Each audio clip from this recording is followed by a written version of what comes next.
Hello friend, India जी के master में आपका स्वागत है। जैसे कि आप जान रहे हैं कि बीपीएससी टीआरई 4 जो आने वाली है उन्हीं को देखते हुए मैं आप लोगों के लिए डेली दानिश सर का जो बुक है, इस बुक में सारा प्रश्न टीआरई 1, टीआरई 2 और टीआरई 3 यानी जितने भी प्रश्न पूछे गए हैं दानिश सर के बुक में सारा प्रश्न दिया हुआ है। जैसे मैं आप लोगों के लिए डेली इस बुक से प्रश्न लाता हूँ। मैं आप लोगों के लिए अभी ज्योग्राफी सेशन चला रहे हैं। इस बुक में 1200 प्लस प्रश्न दिया हुआ है। मैं आप लोगों को पूरा 1200 प्रश्न होगा था, आप लोगों को 1200 प्रश्न पूरा क्लियर करवाना है। आप हमारे चैनल पर नए हैं तो चैनल को लाइक, सब्सक्राइब और शेयर जरूर कर दें। हम लोग पिछला वीडियो अगर आप नहीं देखे हैं जाकर के हमारे चैनल पे तो आप पिछला वीडियो देख लें। चलिए आज हम लोग का टॉपिक आज है अक्षांश और देशांतर के बारे में जानेंगे। यानी कहने का मतलब है कि अक्षांश और देशांतर रेखाएं से जितने भी प्रश्न बीपीएससी टीआरई 1, टीआरई 2 और टीआरई 3 में पूछे गए हैं, अक्षांश और देशांतर के बारे में इस बुक में सारा प्रश्न दिया हुआ है। आप हमारे चैनल पे बने रहें, मैं आप लोगों को पूरा बीपीएससी टीआरई 4 आने से पहले 1200 प्रश्न क्लियर करवा दूंगा। चलिए हम लोग 234 प्रश्न देख लेते हैं। हम लोग अभी तक 233 प्रश्न देखें, आज हम लोग 234वां प्रश्न देखेंगे। चलिए जान लेते हैं 234वां प्रश्न क्या है था। ओजोन छिद्र अधिकतम स्पष्ट है। क्या बोल रहा है कि ओजोन छिद्र, क्या बोल रहा है तो ओजोन छिद्र अधिक स्पष्ट है। भूमध्य रेखा पर, कर्क रेखा पर, मकर रेखा पर, एक से अधिक इनमें से कोई नहीं। आप देख सकते हैं यहाँ पे किसमें पूछा हुआ प्रश्न है, बीपीएससी टीआरई 2 होगा था 14/12/2000 होगा था 23 होगा था पेपर 1 का पूछा हुआ प्रश्न है। चलिए इसका आंसर हो जाएगा इसका आंसर हो जाएगा ई। क्या हो जाएगा ई। चलिए हम लोग समरी देख लेते हैं क्या कह रहा है। कह रहा है कि दक्षिणी ध्रुव पर ओजोन छिद्र अधिक स्पष्ट होता है। यानी जो प्रश्न आया था इसका आंसर हो जाएगा कि दक्षिणी ध्रुव पर ओजोन छिद्र अधिक होता है, यानी अधिक स्पष्ट दिखाई होता है। कौन सा तो ओजोन छिद्र। आगे देख लेते हैं समताप मंडल में ओजोन का अपक्षय विस्तृत रूप से होगा था रहता है, लेकिन यह अपक्षय अंटार्कटिक क्षेत्र में विशेष से अधिक होता है। इसके फलस्वरूप काफी बड़े क्षेत्र में ओजोन परत की काफी पतली हो गई है। ओजोन क्षेत्र पृथ्वी की सतह से 15 से 30 किलोमीटर के बीच समताप मंडल में पाया जाता है।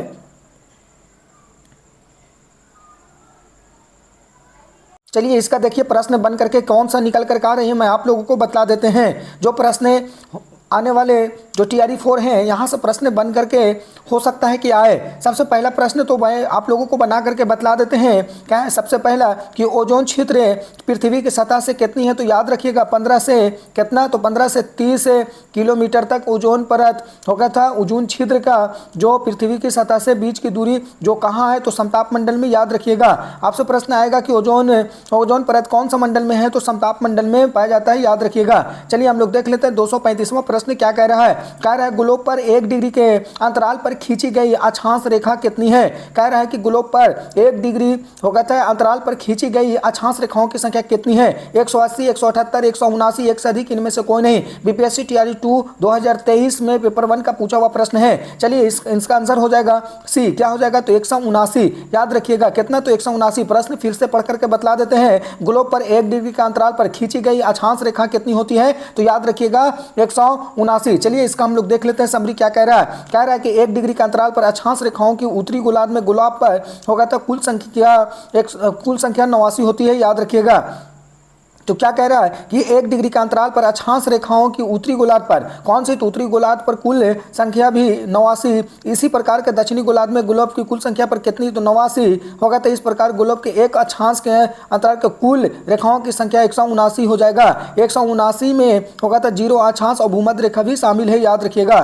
तब कहीं अक्षांश रेखाओं की संख्या कहीं पर आप देखिएगा तो 180 हो जाएगा। ये कौन सा तो 0 मिला करके 180 हो जाएगा। लेकिन अक्षांश रेखाओं की संख्या कितनी होती है, तो याद रखिएगा ऑप्शन के अनुसार तो हो जाएगा 179, 179, याद रखिएगा। चलिए आगे देख लेते हैं हम लोग। आप हमारे चैनल पर नए हैं तो चैनल को लाइक, सब्सक्राइब और शेयर जरूर कर दें। चलिए देख लेते हैं 236वां प्रश्न क्या कह रहा है। निम्नलिखित में से कौन सी होगा था शीत कटिबंध में आता है। क्या कह रहा है तो यहाँ पे प्रश्न देखिए, कह रहे हैं निम्नलिखित में से कौन सी शीत कटिबंध में आता है। देखते हैं ऑप्शन बतला देते हैं। 66.5 डिग्री होगा था, यानी कहने का मतलब है कि 66.5 डिग्री उत्तरी अक्षांश एवं उत्तरी होगा था ध्रुव के बीच। बी देख लेते हैं हम लोग 23.5 डिग्री होगा था, 23.5 डिग्री और 66.5 डिग्री अक्षांशों के बीच स्थित है। आगे देख लेते हैं क्या कह रहा है ऑप्शन सी में कह रहा है कि दक्षिणी हो गया था, क्या कह रहा है कि दक्षिणी हो गया था ध्रुवीय आकृतिक बीच और दक्षिणी ध्रुव के बीच की स्थिति। और डी में देख लेते हैं एक से अधिक, इनमें से कोई नहीं। बीपीएससी स्कूल टीचर 2023 पेपर 2 का और शिफ्ट 2 का पूछा हुआ प्रश्न है। इसका आंसर क्या हो जाएगा? तो इसका आंसर हो जाएगा डी। क्या हो जाएगा? तो एक से अधिक।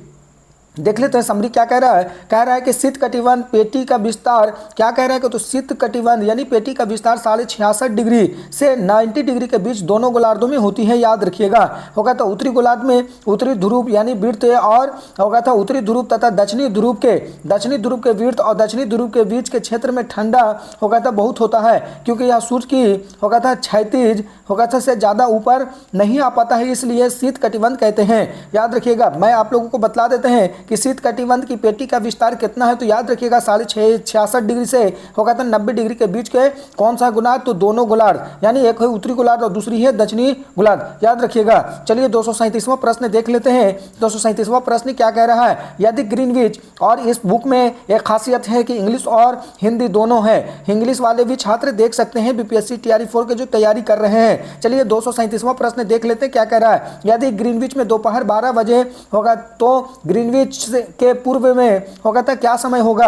देखिए यहां से प्रश्न बन करके आया था। यदि ग्रीनविच में होगा था दोपहर के 12 बजे हैं तो ग्रीनविच के 30 डिग्री पूर्व में क्या समय होता है? यानी दोपहर 2 बजे होगा तो दोपहर 1 बजे, सुबह 10 बजे, एक से अधिक, और ई हो जाएगा इनमें से कोई नहीं। क्या हो जाएगा? तो इनमें से कोई नहीं। बीपीएससी स्कूल टीचर 2023 पेपर 2 और शिफ्ट 1 का पूछा हुआ प्रश्न है। इसका आंसर हो जाएगा ए। क्या हो जाएगा? तो दोपहर 2 बजे। चलिए इसका हम लोग देख लेते हैं क्या कह रहा है। तो यहाँ पे देखिए निकालने का भी बतलाया गया है, फार्मूला कैसे आप निकाल सकते हैं, समझ लीजिएगा वीडियो को रोक करके। ग्रीनविच देशांतर में क्या कह रहा है? ग्रीनविच देशांतर से 1 डिग्री पूरब बढ़ने पर 4 मिनट के समय को वृद्धि होती है, याद रखिएगा। यानी ग्रीनविच देशांतर से 1 डिग्री पूरब बढ़ने पर 4 मिनट का कितना? 4 मिनट का समय में वृद्धि होती है। 1 डिग्री पश्चिम में बढ़ने पर होगा तो समय में 4 मिनट की कमी होती है, याद रखिएगा। अतः 4 मिनट गुने 30 डिग्री इज इक्वल टू कितना हो जाएगा? तो 120 मिनट बराबर 2 घंटा। अतः ग्रीनविच देशांतर पर 12 बजे होने पर होगा था 30 डिग्री पूर्व देशांतर के दोपहर 2 बजे का समय होगा। यानी आप लोग निकाल करके देख लीजिएगा वीडियो को रोक करके कैसे निकला है। मैं आप लोगों को फिर भी बतला देते हैं प्रश्न बना करके। कह रहा है कि यहाँ पे कि ग्रीनविच देशांतर पर यानी 1 डिग्री कितना डिग्री? तो यहाँ पे याद रखिएगा 1 डिग्री पूरब की ओर। कहाँ बढ़िएगा आप? 1 डिग्री पूरब की ओर आप बढ़िएगा तो 4 मिनट का काची हो जाएगा? तो 4 मिनट का वृद्धि होगा, याद रखिएगा। यहाँ से प्रश्न आपका बन करके आती है एग्जाम में। क्या? तो 1 डिग्री पूरब की ओर आप जब बढ़िएगा है ना, ग्रीनविच देशांतर से जब 1 डिग्री आप पूरब की ओर बढ़िएगा तो 4 डिग्री का 4 होगा था मिनट का, क्या थी? 4 मिनट का वृद्धि होगा, याद रखिएगा। दूसरा क्या है तो मैं इसी को बतला देते हैं। क्या कह रहा है? कह रहा है कि आप 1 डिग्री, फिर से मैं बतला देते हैं, यहाँ पे 1 डिग्री होगा था क्या? तो 1 डिग्री पश्चिम की ओर, यहाँ पे जा रहे थे आप पूरब की ओर और यहाँ पे आपको पश्चिम की ओर जाइएगा तो आपको यहाँ पे 4 मिनट का कितना मिनट का? 4 मिनट का कमी होगा, याद रखिएगा। यानी सीधी सी बात है, आपको जानना है कि आप पूरब की ओर जाइएगा, किधर? आप 1 डिग्री पूरब की ओर आप जाइएगा तो आपको यहाँ पर 4 मिनट का क्या हो जाएगा? तो 4 मिनट का वृद्धि हो जाएगा, याद रखिएगा। आप देखिए यहाँ पे 1 डिग्री यानी पश्चिम की ओर किधर जाइएगा? 1 डिग्री पश्चिम की ओर आप जाइएगा तो 4 मिनट का कमी हो जाएगा, याद रखिएगा। सीधी सी बात है, यानी पूरब की ओर जाइएगा तो पूरब की ओर जाइएगा तो 4 मिनट का वृद्धि होगा और पश्चिम की ओर जाइएगा तो 4 मिनट की कमी होगा, याद रखिएगा। चलिए देख लेते हैं आगे क्या कह रहा है। 238वां प्रश्न, भारतीय मानक समय ग्रीनविच मानक समय का यानी जीएमटी से कितना आगे रहता है? मोस्ट इंपॉर्टेंट यहाँ से प्रश्न कई बार बन करके आया है। आप हमारे चैनल पर नए हैं तो चैनल को लाइक, सब्सक्राइब और शेयर जरूर कर दें। चलिए देख लेते हैं भारतीय मानक समय यानी आईएसटी होगा था ग्रीनविच मानक समय से जीएमटी से कितना आगे है? होगा तो 5.5 घंटा, 6 घंटा, 5 घंटा, एक से अधिक, इनमें से कोई नहीं। बीपीएससी टीआरई 3 होगा था 22/7/2024 125 का पूछा हुआ प्रश्न है। चलिए इसका हम लोग देख लेते हैं आंसर क्या है। तो आंसर हो जाएगा 5.5 डिग्री। यानी भारतीय मानक समय होगा था ग्रीनविच होगा था मानक समय से जीएमटी से कितना आगे है? तो याद रखिएगा 5.5 घंटा। चलिए इसका हम लोग समरी देख लेते हैं क्या कह रहा है। कह रहा है भारतीय मानक समय इंपॉर्टेंट है, यहाँ से प्रश्न कई बार बन करके आया है परीक्षा में। हो सकता है बीपीएससी टीआरई 4 जो आने वाली है, आगामी परीक्षा होने वाली है, यहाँ से प्रश्न आपको देखने को मिल सकता है। यह बुक इसलिए इंपॉर्टेंट हो जाता है क्योंकि इस बुक में टीआरई 1, टीआरई 2 और टीआरई 3 इस बुक में सारा प्रश्न दिया हुआ है। मैं इसी को आप लोगों के लिए 1200 प्रश्न ला करके दूंगा। आप बेफिक्र होकर करके हमारे चैनल पे बने रहें। मैं आप लोगों को पूरा 1200 प्रश्न क्लियर करवा दूंगा। इसमें मैथ, जीके, जीएस, रीजनिंग यानी सारा बुक में इसमें दिया हुआ है, याद रखिएगा। मैं आप लोगों को पूरा क्लियर करवा दूंगा। बस आप हमारे चैनल पे बने रहें। आप हमारे चैनल को लाइक, सब्सक्राइब और शेयर जरूर कर दें। चलिए इसका हम देख लेते हैं समरी क्या कह रहा है। भारतीय मानक समय IST वह समय हो जो होगा था पूरे भारत और श्रीलंका में देखा जा सकता है। IST की गणना इलाहाबाद वेधशाला से की जाती है। 82.5 डिग्री होगा था उत्तरी अक्षांश, 82.5 डिग्री पूर्वी देशांतर पर होगा था। IST ग्रीनविच मीन टाइम से 5.5 घंटा यानी आगे है, याद रखिएगा। चलिए इसका प्रश्न जो बनकर के आती है मैं आप लोगों को बतला देते हैं। 82.5 डिग्री पूर्वी देशांतर कहाँ, तो इलाहाबाद के नैनी से, याद रखिएगा। कहाँ, तो इलाहाबाद के नैनी से, जो वेधशाला भी कहा जाता है, याद रखिएगा। भारतीय मानक समय यानी कहने का मतलब भारतीय मानक समय होगा था GST मानक समय से कितना आगे है, तो याद रखिएगा 5.5 घंटा। कितना घंटा, तो 5.5 घंटा आगे है, याद रखिएगा। चलिए आगे हम लोग देख लेते हैं क्या कह रहा है। आगे हम लोग प्रश्न देख लेते हैं क्या कह रहा है। कह रहा है कि 239वां प्रश्न हम लोग देख लेते हैं। अभी 238 देखें, 239वां प्रश्न देख लेते हैं। देखिए यहाँ पे टॉपिक चेंज हुआ है, यानी कहने का मतलब है इस बुक में सारा प्रश्न टॉपिक वाइज दिया हुआ है। यह बुक इसलिए महत्वपूर्ण हो जाता है क्योंकि यह प्रश्न पूछा हुआ है और बोर्ड का पूछा हुआ प्रश्न बहुत महत्वपूर्ण होती है। बार बार परीक्षा में यहाँ से प्रश्न आपको देखने को मिलेगा जो मोस्ट इंपॉर्टेंट है। आज हमारे चैनल पर आप बने रहें, मैं आप लोगों को पूरा क्लियर करवा दूंगा जितने भी प्रश्न इस बुक में दिया हुआ है दानिश सर का। चलिए देख लेते हैं 239वां प्रश्न। यहाँ पे टॉपिक चेंज हुआ है, यानी महाद्वीप, देश और राजधानी सीमाएं से जितनी भी प्रश्न बीपीएससी टीआरई 1 और टीआरई 2 और टीआरई 3 में पूछा गया है, इस बुक में सारा दिया हुआ है। इस टॉपिक से जितनी भी प्रश्न आया है हम लोग देख लेते हैं। क्या कह रहा है कि निम्नलिखित में से कौन सा कथन उत्तरी अमेरिका महाद्वीप के लेक सुपीरियर से संबंधित होगा था, संबंध सत्य है। यानी कहने का मतलब लेक सुपीरियर। यहाँ पे देख सकते हैं, प्रश्न फिर से पढ़ करके बतला देते हैं। निम्नलिखित में से कौन सा कथन उत्तरी अमेरिका, कौन सा, तो उत्तरी अमेरिका महाद्वीप के, कौन सा, तो लेक सुपीरियर के संबंध है। यहाँ पर मैं आप लोगों को बतला देते हैं, प्रश्न बनकर आएगा। अगर पूछेगा आपसे कि लेक सुपीरियर कहाँ है, तो आप याद रखिएगा उत्तरी अमेरिका महाद्वीप में। चलिए इसका हम लोग देख लेते हैं। आप हमारे चैनल पे नए हैं तो चैनल को लाइक, सब्सक्राइब और शेयर जरूर कर दें। चलिए देख लेते हैं यहाँ पे क्या कह रहा है, यानी लेक सुपीरियर के बारे में क्या है। तो ऑप्शन हम लोग देख लेते हैं। कह रहा है यह विश्व के खारे जल का सबसे बड़ा झील है। आगे देख लेते हैं झील समूह है। आगे देख लेते हैं बी में क्या कह रहा है, यह कनाडा USA के मध्य भौगोलिक सीमा है। आगे देख लेते हैं क्या कह रहा है, यह दोनों देशों के मध्य लगभग होगा था 1700 किलोमीटर की सीमा बनाती है। डी हो गया एक से अधिक इनमें से कोई नहीं। देख सकते हैं आप, ये पूछा हुआ प्रश्न कहाँ है, कहाँ, तो BPSC school teacher 2023 paper 2 shift 1 का पूछा हुआ प्रश्न है। तो प्रश्न मैं फिर से आप लोगों को दिखा देते हैं कौन सा प्रश्न आया था। तो देख सकते हैं यहाँ पे पूछा गया कि उत्तरी अमेरिका महाद्वीप में लेक होगा था सुपीरियर के संबंध में कौन सा सत्य है। तो यहाँ पे ऑप्शन मैं बतलाया आप लोगों के लिए, क्या हो जाएगा आंसर, तो आंसर आप देख सकते हैं, इसका आंसर हो जाएगा बी। क्या हो जाएगा, सुपीरियर लेक के बारे में। तो कनाडा और USA के मध्य भौगोलिक सीमा बनाती है कौन, तो सुपीरियर होगा था। आगे देख लेते हैं सुपीरियर झील। सुपीरियर झील के बारे में हम लोग जान लेते हैं। होगा था सुपीरियर झील उत्तरी अमेरिका के महाद्वीप होगा था। कहाँ कह रहा है, तो सुपीरियर झील होगा था उत्तरी अमेरिका, याद रखिएगा, दक्षिणी अमेरिका नहीं, उत्तरी अमेरिका होगा था महाद्वीप के कनाडा और संयुक्त राज्य अमेरिका के मध्य भौगोलिक सीमा बनाती है। आपसे पूछा जाएगा, आगे देख लेते हैं, उसके बाद हम आप लोगों को बना करके क्वेश्चन बतला देते हैं। सुपीरियर झील विश्व के तीसरे होगा था सबसे बड़ी झील है, याद रखिएगा। आगे देखिएगा सुपीरियर झील होगा था सहित USA की सीमा संयुक्त राज्य होगा था संयुक्त रूप से जुड़ी होगा था 5 झीलें हैं। होगा था पश्चिम से पूरब क्रमशः सुपीरियर झील, मिशिगन झील, होगा था हुरान झील, इरी झील और होगा था ओंटारियो झील। चलिए इसका प्रश्न बना करके बतला देते हैं। देखिए क्या है, तो सबसे पहला प्रश्न तो यही आ रहा है कि सुपीरियर झील होगा था किसके मध्य भौगोलिक सीमा बनाती है, तो याद रखिएगा उत्तरी अमेरिका महाद्वीप और कनाडा होगा था यहाँ पे संयुक्त राज्य अमेरिका के मध्य भौगोलिक सीमा बनाती है, याद रखिएगा। यानी कहने का मतलब है कनाडा और अमेरिका के बीच होगा था मध्य सीमा बनाती है कौन सी, तो सुपीरियर झील, याद रखिएगा। चलिए इसको और बता करके बतला देते हैं। प्रश्न आएगा कि सुपीरियर झील विश्व का कितनी सबसे बड़ी झील है, बड़ी, तो याद रखिएगा तीसरी सबसे बड़ी झील है। यानी आपसे प्रश्न आएगा कि विश्व का तीसरा सबसे बड़ी झील कौन सा है, तो याद रखिएगा सुपीरियर झील। चलिए आगे देख लेते हैं प्रश्न क्या कहेगा। तो यहाँ पे देखिए नेक्स्ट प्रश्न मैं बतला देता हूँ। सुपीरियर झील यानी संयुक्त राज्य अमेरिका में कौन कौन सी झील है, तो याद रखिएगा एक हो जाएगा सुपीरियर, मिशिगन, हुरान, इरी और होगा था ओंटारियो स्थित है। चलिए आगे देख लेते हैं प्रश्न क्या कह रहा है। कह रहा है प्रश्न यहाँ पे देखिए, यहाँ पे 2-3 ही प्रश्न इस बुक से इस टॉपिक से महादेश और होगा तो महाद्वीप, देश और राजधानियों की सीमाओं से जितनी भी प्रश्न आया था यहाँ पे इस बुक में सारा दिया हुआ था। देख लेते हैं आगे में टॉपिक चेंज हुआ है, क्या कह रहा है। यहाँ पे टॉपिक हो गया था भूगर्भिक इतिहास एवं हो गया था शैल तंत्र, यानी भूगर्भिक इतिहास एवं शैल तंत्र से जितनी भी प्रश्न आया बीपीएससी टीआरई 1, टीआरई 2 और टीआरई 3 का देख लेते हैं हम लोग। आप हमारे चैनल पर नए हैं तो चैनल को लाइक, सब्सक्राइब और शेयर जरूर कर दें। अगर आप हमारे पिछले वीडियो नहीं देखें तो हमारे चैनल पर जाकर के देख लें। अभी हम लोग ज्योग्राफी पढ़ रहे हैं, हिस्ट्री भी पूरा पढ़ा चुके हैं, जितने भी प्रश्न आया था। चलिए 240वां प्रश्न हम लोग देख लेते हैं, क्या कह रहा है। कह रहा है कि खनिज निम्नलिखित में से किस चट्टान का स्तर में होगा था जमा होता है।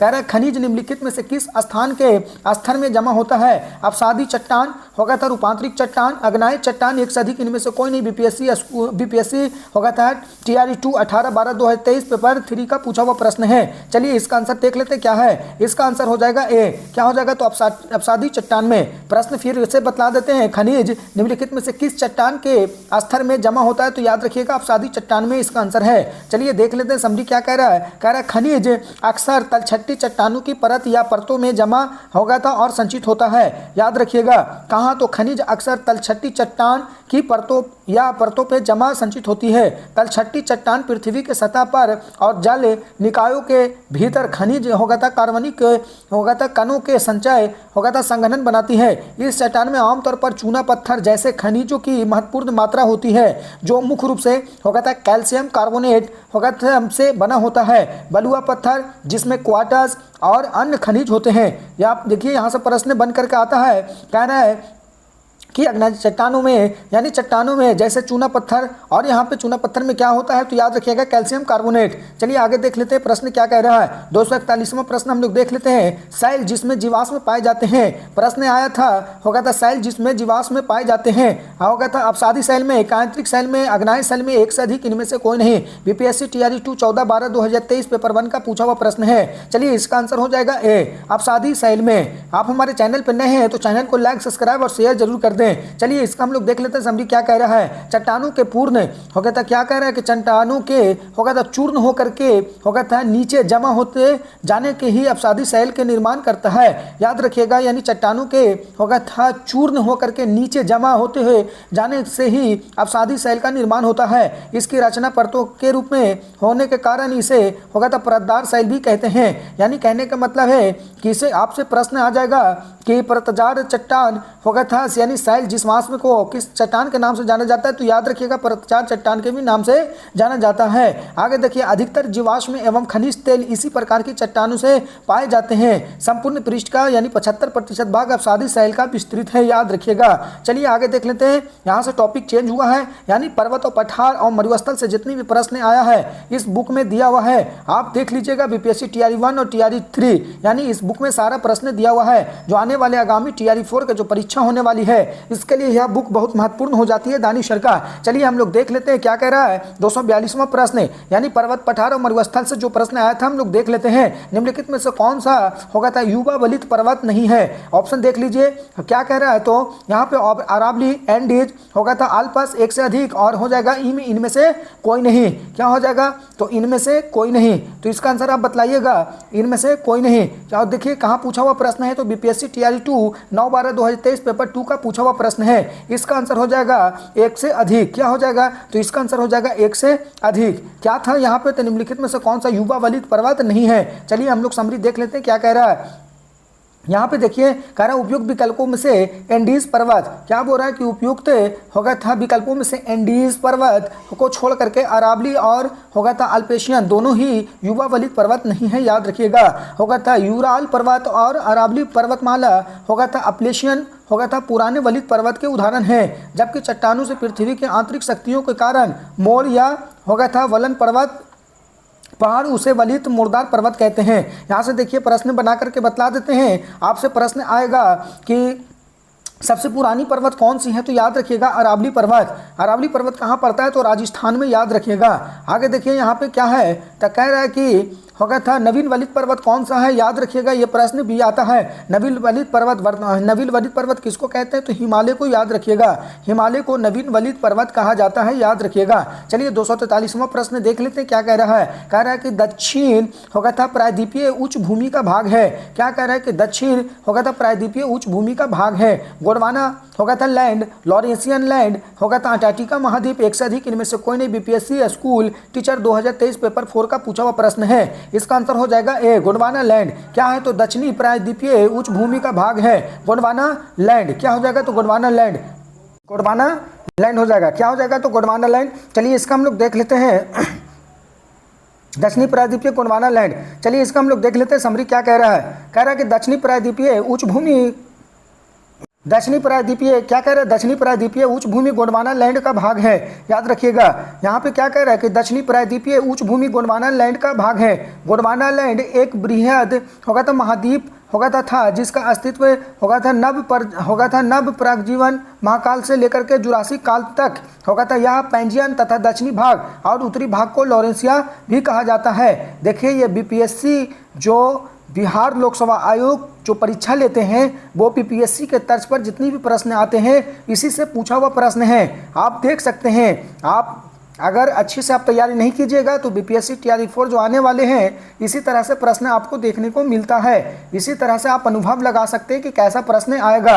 चलिए देख लेते हैं, यहाँ पे आप लोगों को समझा देते हैं। सबसे पहला कि क्या हो जाएगा कि दक्षिणी प्रायद्वीपीय होगा था उच्च भूमि को, यहाँ पे आ जाएगा प्रश्न कि दक्षिणी प्रायद्वीपीय उच्च भूमि को क्या कहा जाता है, तो गोंडवाना लैंड के भाग को कहा जाता है, याद रखिएगा। क्या, तो दक्षिणी प्रायद्वीपीय भूमि को गोंडवाना लैंड भी कहा जाता है। गोंडवाना एक बृहत महाद्वीप, यानी क्या बोल रहा है कि गोंडवाना जो है एक बृहत महाद्वीप था। क्या था, तो गोंडवाना लैंड जो था एक बृहत महाद्वीप था।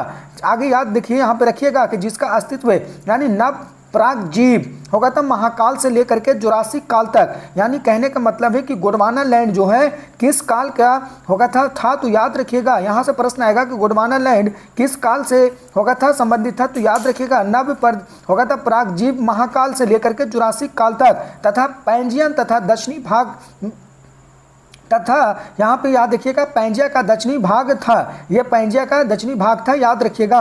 उत्तरी भाग को होगा था लॉरेंसिया कहा जाता था, याद रखिएगा।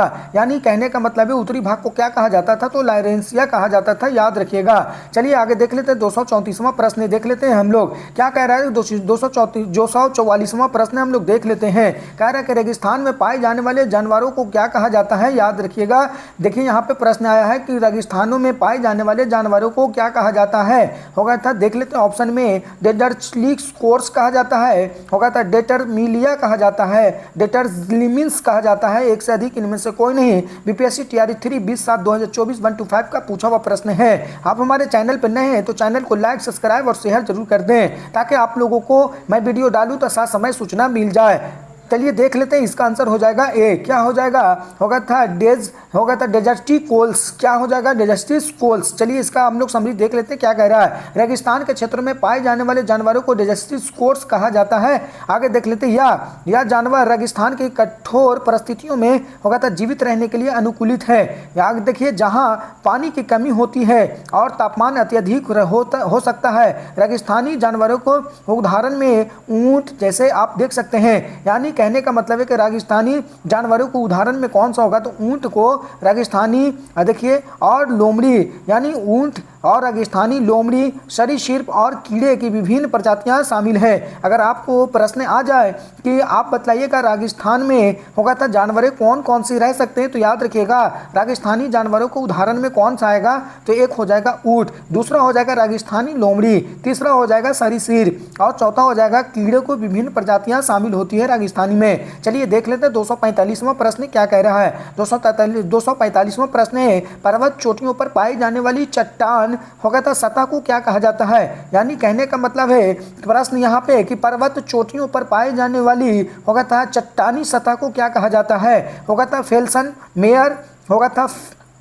फेला, फेल्ट, एक से अधिक इनमें से कोई नहीं। बीपीएससी टीआरई 3 2024 का पूछा हुआ प्रश्न है। इसका आंसर हो जाएगा होगा था फेल्सन मेयर। क्या हो जाएगा? तो फेल्सन मेयर। यह प्रश्न मैं फिर से बतला देता हूँ। पर्वत चोटी पर पाए जाने वाली होगा था चट्टानी सतह को क्या कहा जाता है? तो फेल्सन मेयर कहा जाता है। हम लोग समरी देख लेते हैं क्या कह रहा है। कह रहा है कि यहाँ पे आप हमारे चैनल पे नए हैं तो चैनल को लाइक, सब्सक्राइब और शेयर जरूर कर दें। क्या कह रहा है कि फेल्सन होगा था फेल्सन मीर होगा था मेयर का तात्पर्य होगा था पहाड़ की चोटियां या ढलान पर पाए जाने वाले पत्थरों और चट्टानों के टुकड़ों के क्षेत्र को क्या कहा जाता है? होगा था फेल्सन मीर कहा जाता है। याद रखिएगा क्या कहा जाएगा? फेल्सन मीर किसे कहा जाएगा? तो याद रखिएगा पहाड़ों की चोटियां या ढलानों पर पाए जाने वाली पत्थर और चट्टानों के टुकड़े के क्षेत्र को होगा था फेल्सन मीर कहा जाता है। याद रखिएगा। चलिए आगे देख लेते क्या कह रहा है। कह रहा है कि इसकी विशेषता यह है कि यानी फेल्सन मीर का विशेषता क्या है? तो इसके बारे में जान लीजिए कि इसे ढीले और कोणीय चट्टानों को व्यापक होगा था आवरण है जो प्राय हिम और टूटने के कारण से बनते हैं। आगे देखिए यह शब्द होगा था फेल्सन मेयर शब्द जो है होगा था जर्मन भाषा का है। याद रखिएगा अगर आ जाएगा कि फेल्सन मेयर होगा था किस भाषा का है तो याद रखिएगा जर्मन भाषा का है। आगे देखिए जिसका अर्थ होता है चट्टानों का समुद्र जो कि होगा था परिदृश्य को होगा था स्वरूप होगा था सटीक वर्णन करता है। होगा था यह इसे पहाड़ की चोटी पर होगा था चट्टानी सतह के लिए होगा था शब्दावली बनता है। आगे देख लेते हैं 246वां प्रश्न क्या आया था।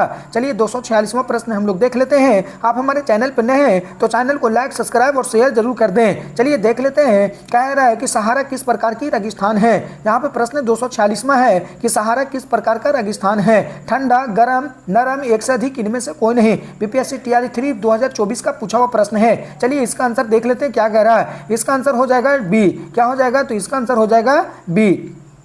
क्या हो जाएगा? तो आंसर हो जाएगा गर्म। यानी सहारा किस प्रकार की रेगिस्तान है? तो याद रखिएगा गर्म। चलिए हम लोग समरी देख लेते हैं क्या कह रहा है। समरी कह रहा है कि सहारा एक उष्ण रेगिस्तान है। याद रखिएगा सहारा एक कैसा रेगिस्तान है? तो उष्ण रेगिस्तान है। यह दुनिया का सबसे बड़ा गर्म रेगिस्तान है। याद रखिएगा उत्तरी अफ्रीका में स्थित है। आगे देखिए यह लगभग होगा था 9.2 मिलियन वर्ग किलोमीटर क्षेत्र तक फैला है। याद रखिएगा सहारा अपनी अत्यधिक गर्मी के लिए जाना जाता है। याद रखिएगा यहाँ जाकर तापमान अक्सर होगा था 50 डिग्री सेल्सियस से 122 डिग्री फ़ारेनहाइट यानी सेल्सियस में 50 डिग्री होगा था सेल्सियस और फ़ारेनहाइट में कितना? तो 122 डिग्री फ़ारेनहाइट से अधिक होती है। यह रेत के टीलों और चट्टानों और पत्थरों को विरल वनस्पतियों के विशाल विस्तार में से होगा था पहचाना जाता है। चलिए मैं इससे आप लोगों को प्रश्न बहुत सारा निकल कर कार बतला देते हैं। देखिए सबसे पहला प्रश्न तो यही आएगा कि सहारा कैसा रेगिस्तान है? तो याद रखिएगा उष्ण। सहारा कैसा रेगिस्तान है? तो उष्ण होगा था रेगिस्तान है। आगे देख लेते हैं दुनिया का सबसे बड़ा रेगिस्तान होगा था सबसे बड़ा रेगिस्तान कौन है? तो याद रखिएगा सहारा रेगिस्तान जो गर्म रेगिस्तान है। सहारा रेगिस्तान कहाँ पाया जाता है? तो उत्तरी अफ्रीका में। याद रखिएगा यह प्रश्न बन करके आती है। सहारा मरुस्थल कहाँ पाया जाता है? तो उत्तरी अफ्रीका में। अफ्रीका में भी रहेगा दक्षिणी अफ्रीका कि उत्तरी अफ्रीका? तो आंसर लगा करके आइएगा उत्तरी अफ्रीका क्योंकि दक्षिणी अफ्रीका गलत हो जाएगा। आप इसको याद रखिएगा बहुत सारा प्रश्न यहाँ से बन करके आ सकता है। यानी सहारा मरुस्थल कहाँ है? तो याद रखिएगा उत्तरी अफ्रीका में। आगे देख लेते हैं क्या है। तो इसकी फैलाव कितनी है सहारा मरुस्थल का? तो 9.2 मिलियन वर्ग किलोमीटर तक इसका फैलाव है। याद रखिएगा। आगे देख लेते हैं सहारा अत्यधिक किस लिए जाना जाता है? तो गर्मी के लिए, अत्यधिक गर्मी के लिए सहारा मरुस्थल को जाना जाता है। आगे देख लेते हैं इसका तापमान कितनी होती है? तो 150 यानी 50 डिग्री सेंटीग्रेड यानी सेल्सियस होती है। अगर फ़ारेनहाइट में अगर पूछेगा कि सहारा मरुस्थल का तापमान फ़ारेनहाइट में कितनी होती है तो 122 डिग्री फ़ारेनहाइट से अधिक होती है। याद रखिएगा। और सहारा मरुस्थल को क्यों नाम से जाना जाता है? तो विरल वनस्पतियां और विशाल विस्तार से जाना जाता है। चलिए आगे देख लेते हैं ज्वालामुखी। टॉपिक चेंज हुआ है। बीपीएससी टीआरई 1, टीआरई 2 और टीआरई 3 का प्रश्न इस बुक में दिया हुआ है जो टॉपिक वाइज है। चलिए हम लोग देख लेते हैं क्या कह रहा है। ज्वालामुखी और भूकंप से जितनी भी प्रश्न आया था बीपीएससी टीआरई 1, टीआरई 2 और टीआरई 3 इस बुक में दिया हुआ है। मैं आप लोगों को यहाँ पे बतला देता हूँ ज्वालामुखी और भूकंप से जो प्रश्न आया था। 247वां प्रश्न देख लीजिए। कह रहा है रिएक्टर स्केल किस होगा था मापक का पैमाना है? क्या? तो मोस्ट इंपॉर्टेंट यहाँ से प्रश्न बन करके कई बार आया है और आएगा। यहाँ पे देखिए रिएक्टर स्केल किस प्रकार की पैमाना है? ज्वालामुखी उदार का होगा था, बाढ़ की तीव्रता का, भूकंप का, एक से अधिक इनमें से कोई नहीं। बीपीएससी टीआरई 2 7/12/2023 पेपर पेपर 2 और शिफ्ट 3 का हो गया था पूछा, शिफ्ट 2 और पेपर 3 का पूछा हुआ प्रश्न है। इसका आंसर क्या हो जाएगा? तो आंसर हो जाएगा भूकंप, यानी सी। रिएक्टर किसके द्वारा मापी जाती है? तो भूकंप को मापा जाता है, याद रखिएगा। चलिए हम लोग देख लेते हैं इसका क्या कह रहा है। रिएक्टर स्केल भूकंप की तीव्रता क्या मापा जाता है? तो रिएक्टर स्केल भूकंप की तीव्रता याद रखिएगा, अर्थात भूकंप की शक्ति होगा तो को मापा जाता है। होगा था मार्कली स्केल होगा था किसी दिए गए स्थान के भीतर भूकंप को होगा था भौतिक प्रभाव को मापा जाता है या भूकंप की तीव्रता को मापा जाता है। चलिए इसका देखिए, यहाँ पे दो प्रश्न है। भूकंप की तीव्रता को मापने वाले को क्या कहा जाता है? तो रिएक्टर स्केल, याद रखिएगा। और यहाँ पे देखिएगा क्या कह रहा है, होगा था मार्कली स्केल किस दिए गए होगा था स्थान पर, यानी भीतर भूकंप जो भौगोलिक होगा था प्रभाव को मापा जाता है, उसको भूकंप की तीव्रता मापा जाता है, याद रखिएगा, मार्कली के द्वारा। आगे देख लेते 248वां प्रश्न क्या कह रहा है। कह रहा है कि निम्नलिखित में से कौन सा भूकंप की होगा था गहनता मापने में उपयोग में लाया जाता है? कह रहा है निम्नलिखित में से कौन सा भूकंप की गहनता होगा था मापने में होगा था उपयोग में लाया जाता है? रिएक्टर पैमाना, मार्कली पैमाना, होगा था महान हॉर्वल तरंग, एक से अधिक, इनमें से कोई नहीं। बीपीएससी टीआरई 2 10/12/2023 पेपर 3 का पूछा हुआ प्रश्न है। क्वेश्चन क्या है तो यहाँ पे देख लीजिएगा। भूकंप की गहनता मापने हेतु उपयोग में लाया जाता है रिएक्टर पैमाना, मार्कली पैमाना होगा था। आगे देख लेते हैं महान हॉर्वल तरंगे, एक से अधिक, इनमें से कोई नहीं। यहाँ बीपीएससी टीआरई 2 होगा 10/12/2023 पेपर 3 का पूछा हुआ प्रश्न है। चलिए इसका आंसर देख लेते हैं क्या कह रहा है। इसका आंसर हो जाएगा बी। क्या हो जाएगा? तो मार्कली पैमाना, मार्कली पैमाना। चलिए इसका हम लोग समरी देख लेते हैं क्या कह रहा है। मार्कली पैमाने से भूकंप की तीव्रता होगा था नापने हेतु उपयोग में लाया जाता है। ये देखिए यह नया शब्द है, आप लोग सिर्फ जानते थे कि भूकंप को मापा जाता है रिएक्टर स्केल। आगे देखिए यहाँ पे एक और शब्द आया है, मोस्ट इंपॉर्टेंट, याद रखिएगा। मार्कली पैमाना से भूकंप की तीव्रता मापने हेतु उपयोग में लाया जाता है। 249वां प्रश्न देख लेते हैं आगे क्या कह रहा है। 249वां प्रश्न, भूकंप से संबंध में, यानी भूकंप के संबंध में निम्नलिखित में से कौन सा कथन सत्य है? चलिए हम लोग देख लेते हैं क्या कह रहा है। यानी भूकंप के संबंध में निम्नलिखित में से कौन सा कथन सत्य है? आगे देख लेते हैं पी तरंगे होगा था अनुप्रस्थ तरंगे हैं। आगे बी देख लेते हैं धरातल पर होगा था उदर केंद्र के ऊपर स्थान को अधिक केंद्र कहते हैं। आगे देख लेते हैं क्या कह रहा है। जानवरों को व्यवहार और अध्ययन होगा था स्थलीय लोगों द्वारा अपनाई गई भूकंप की भविष्यवाणी के होगा था तरीकों में से एक है, एक से अधिक, इनमें से कोई नहीं। देखिए ये कहाँ पूछा हुआ प्रश्न है? तो BPSC school teacher 2023 paper 2 shift 1 का पूछा हुआ प्रश्न है। इसका आंसर हो जाएगा एक से अधिक। क्या हो जाएगा? एक से अधिक। देखिए इसका हम लोग समरी देख लेते हैं क्या कह रहा है। यहाँ से प्रश्न बहुत सारा बन करके आएगा, यहाँ पे याद रखिएगा।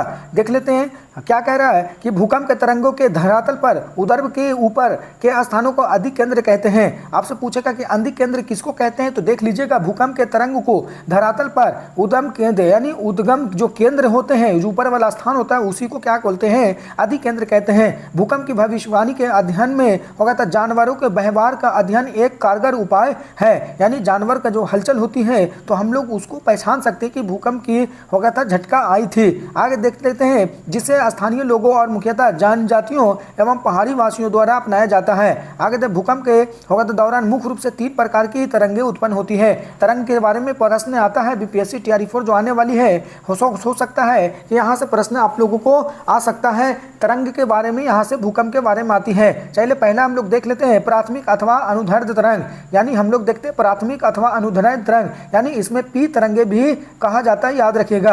आगे देख लेते हैं यह सबसे पहले धरातल पर पहुंचती है और इस तरंगों की तुलना में पी तरंगे 60% से अधिक तीव्र होती है, याद रखिएगा। यहाँ पे क्या कह रहा है? कह रहा है कि प्राथमिक तरंग को ही क्या कहा जाता है? तो अनुदैर्ध्य तरंग कहते हैं, यानी पी तरंग भी कहा जाता है। यानी आपसे प्रश्न आएगा कि पी तरंग किसे कहा जाता है? तो प्राथमिक तथा अनुदैर्ध्य तरंग को पी तरंग भी कहा जाता है, याद रखिएगा।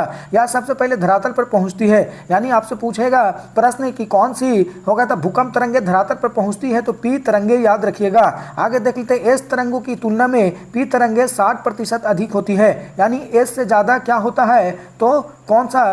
तो एस से ज़्यादा हो जाएगा पी तरंगे, याद रखिएगा। यानी कितना? तो 60% ज़्यादा होती है, याद रखिएगा। आगे देख लेते हैं दूसरा क्या कह रहा है। दूसरा कह रहा है कि द्वितीय अथवा अनुप्रस्थ तरंगे, यानी एस तरंगे भी कहा जाता है, इसको याद रखिएगा। यानी दूसरा को और अनुप्रस्थ तरंगों को एस तरंग भी कहा जाता है, केवल ठोस माध्यम में ही होगा तब विचरण करती है। तीसरा हम लोग देख लेते हैं धरातीय तरंगे, इसे एल तरंग भी कहा जाता है। आगे देखिए ये सबसे अधिक प्रभावशाली होता है और सबसे होगा था लंबा मार्ग तय करता है। यानी अब देखिए यहाँ से जो प्रश्न है फिर से बतला देते हैं बना करके। पहला प्रश्न है कि पी तरंगे किसको कहते हैं, तो प्राथमिक तरंग को याद रखिएगा। एस तरंगे किसको कहेंगे, तो द्वितीय तरंगों को। और धरातली तरंगे किसको कहेंगे, तो एल तरंग को धरातीय तरंगे कहेंगे। सबसे अधिक तीव्र गति वाला तरंगे कौन सी है, तो एल तरंगे याद रखिएगा। यानी पी यानी एस से ज्यादा कौन सी तरंगे हैं, तो पी तरंगे याद रखिएगा। आगे बतला देते हैं, यानी एस तरंगे यानी कहाँ आती है, तो ठोस माध्यम में होती है, याद रखिएगा। चलिए हम लोग आगे देख लेते हैं 250वां प्रश्न हम लोग देख लेते हैं क्या कह रहा है। क्या कह रहा है 250वां प्रश्न है कि ज्वालामुखी की गतिविधियों के अंतिम संकेत क्या है। यानी कहने का मतलब है प्रश्न में कह रहा है कि ज्वालामुखी की गतिविधियों को अंतिम संकेत क्या है। होगा था गेसर, होगा था क्रेटर, होगा था धुआंरे, यानी होगा था व्यामिति मुख्य, एक से अधिक इनमें से कोई नहीं। बीपीएससी स्कूल होगा था बीपीएससी TRE 3 और 20/7/2024 1 to 5 का पूछा हुआ प्रश्न है। इसका आंसर हो जाएगा सी। क्या हो जाएगा, धुआंरे।